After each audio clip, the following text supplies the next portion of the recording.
Hello and welcome today to the second time that I'm going live with Managers to Leaders. And today I'm going to be talking about how you can how you can deal with uncertainty. Um, we have been with the events that have been happening in the last days in Europe. We have been thrown back to basically the beginning of 2020, and we're like thinking, oh my God, I thought this was almost ending. And again, I don't know how to deal with this. And what is the best way for me to calm down my nerves and do something useful. And in order for me to help you with that and help you understand you can actually do, I, I want to talk about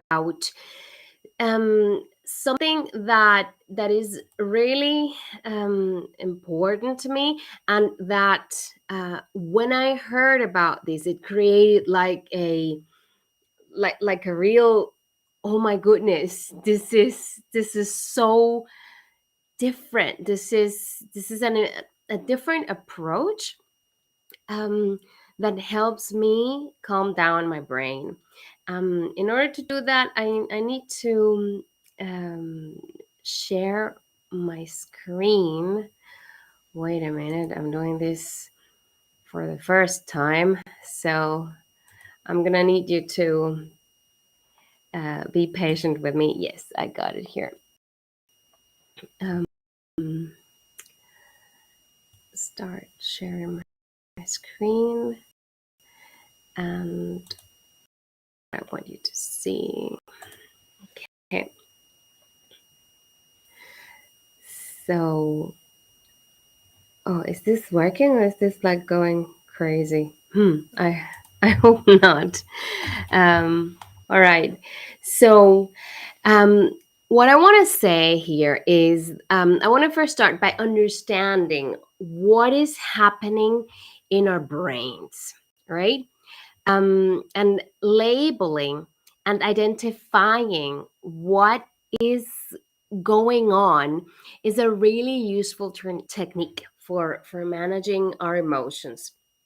So there's this pendulum that is swinging wildly from one side to the other, right? Which is the kind of reactions that you probably can see among people around you, right? Um, and you have several you have several options. Some people are thinking consciously or unconsciously, okay, this seems, whatever it is that is affecting you, this seems like it's gonna be okay. uh, things can get really bad, but everyone is helping, or the pandemic is ending, depending on what it is that is triggering you, whether it's all these um, political things and geopolitical and violent things that are triggering you, or if it's still a pandemic. Then some people are thinking it's going to be okay. This year is going, everything is going to go back to normal. Um, and the thing is that you might be overly optimistic and underreacting to data and what's likely to happen in the near future. That they will reach an agreement that everyone will be vaccinated soon, um, and there's just really no data supporting this. We don't really know. Hope is a wonderful strategy at times. Denial is a really good strategy at times too, because it serves for distraction, um, but only at times and not always.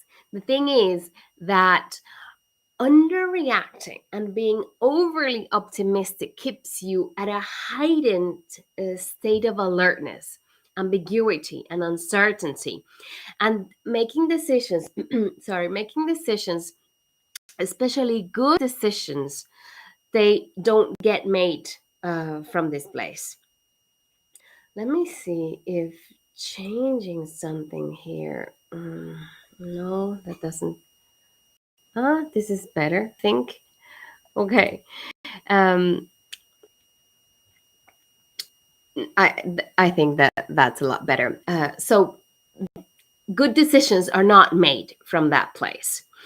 Um, on the other end of the pendulum, we have the approach. It's the end of the world. The sky is falling. It's like it's going to be a catastrophe. And it's really a hard time for people, especially if your business is being affected, or if we're talking about the geopolitical disaster that's happening now.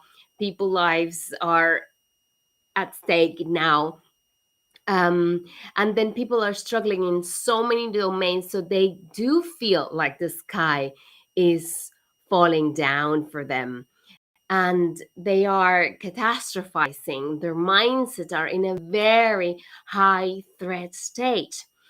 The issue with both of these ends is that you don't do the important work that is essential right now.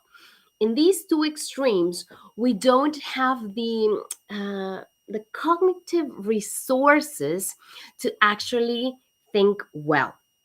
So we're either underreacting, um, or and we think there's no need to rethink your whole life and adapt because things will be as you know them pretty soon.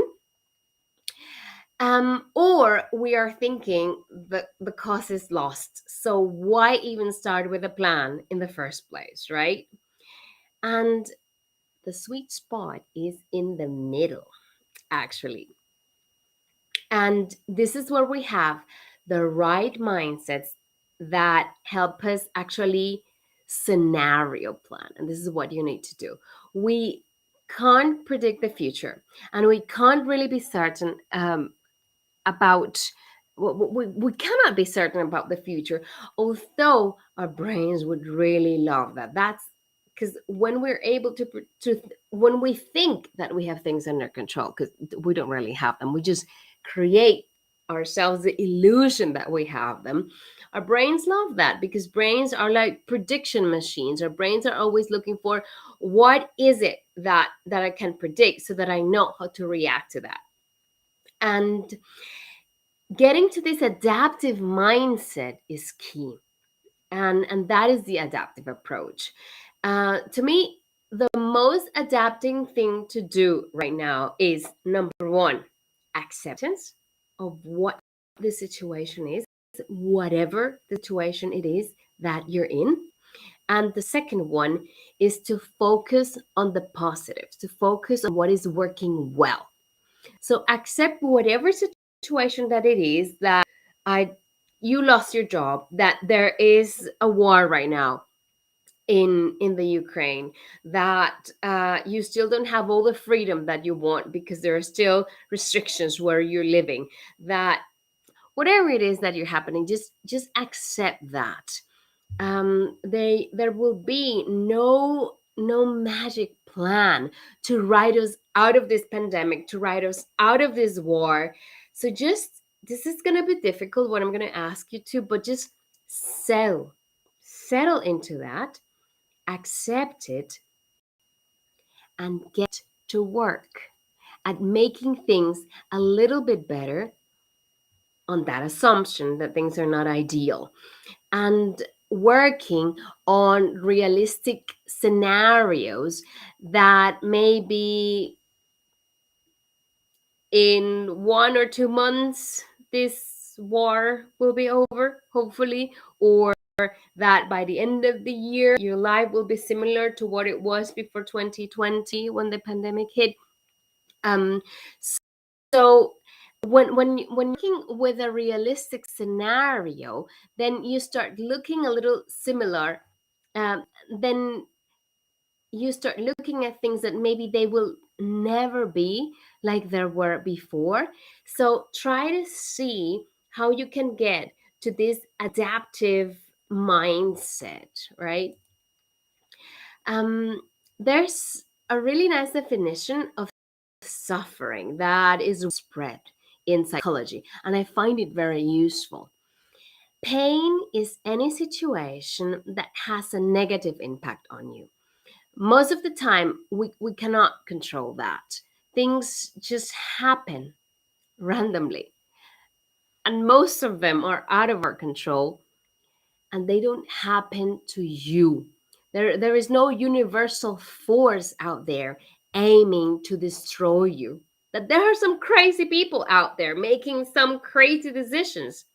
Yeah, that's how it is. Now, how you react to that pain, that is in your control.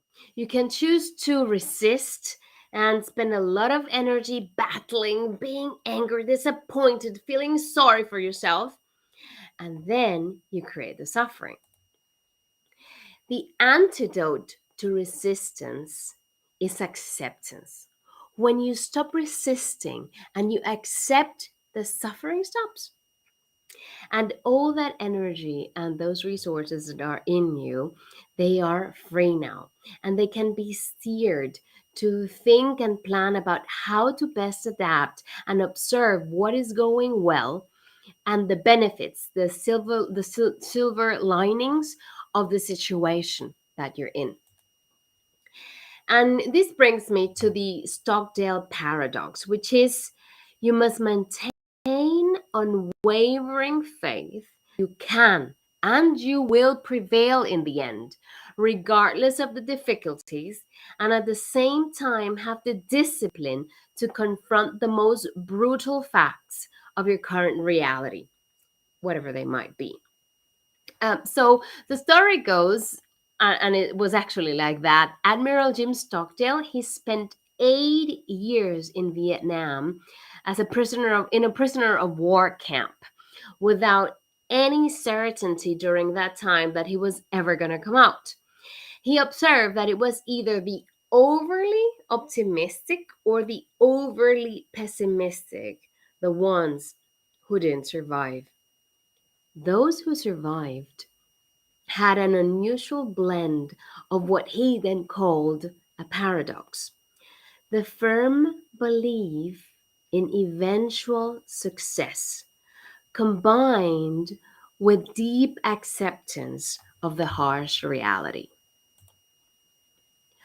Those overly up So the Stockdale paradox, in simpler word, means have faith and hope, but confront reality.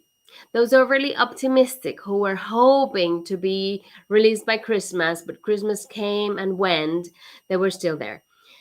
And were still there. They hoped then that they would go home by Easter, and Easter came and they were still there.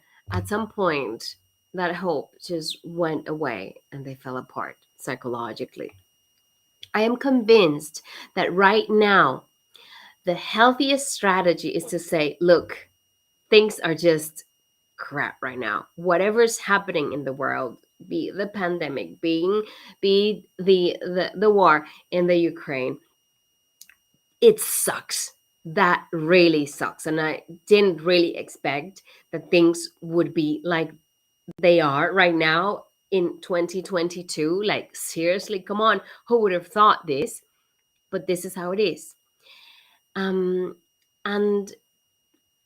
what you can do is to think that in 1 year time, in 2 years time, you will look back on this with amazement at what we were able to endure and to survive and to change.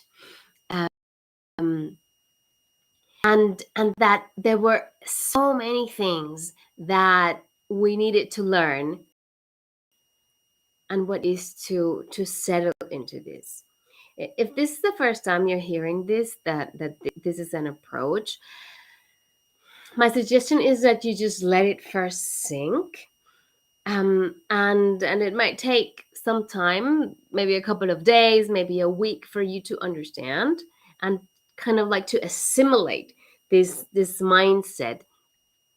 And then once you have, then you can take action and start taking control of your environment, and those things that are at your disposal and that are under your control.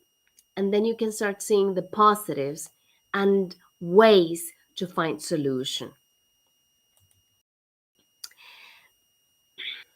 I love this quote by John C. Maxwell. People with a positive attitude focus their time and attention on solutions, not problems. Just about anybody can see problems. And this is where a growth mindset comes into play.